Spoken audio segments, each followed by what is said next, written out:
Now, Brazil is one of the worst affected countries in the world due to COVID-19. The country has registered more than 131,000 COVID-19 deaths. But private school teachers in the country believe that students should return to classrooms. In fact, they have taken to the streets, demanding the resumption of face-to-face classes. Our next report tells you more. Take a look.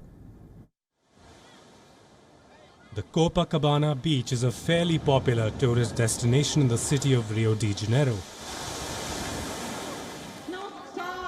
But on Sunday, teachers were seen protesting near this iconic beach, calling for the return of students to classrooms. Dozens of teachers blocked streets and held placards, chanting slogans to demand the resumption of face-to-face classes. It is very hard to see children wanting to go back to schools. They want to have contact with teachers and students. Fundamental and basic education must be face-to-face. We are here because we want to return. The schools are ready to return. Many of them believe that while life was returning to normal in the entire country, education was the only sector that was getting affected. I believe that most people's lives are back to normal and school should be the most important place a child should be. The children are at the beach, they are at the mall, they are leaving the house. Why aren't they at school? Why aren't they at school learning with their friends?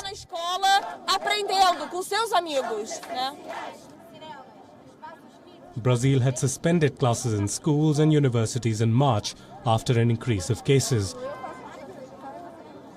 In the last few weeks, several states and municipalities have gradually announced a plan for resuming classes.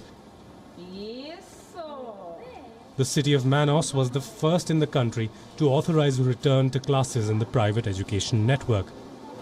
However, the return to classes has been heavily opposed by doctors and teachers' unions. Most of them demand health guarantees to prevent new infections. This comes even as Brazil remains the third worst affected country in the world with over 4.3 million cases. Bureau Report, WION World is One.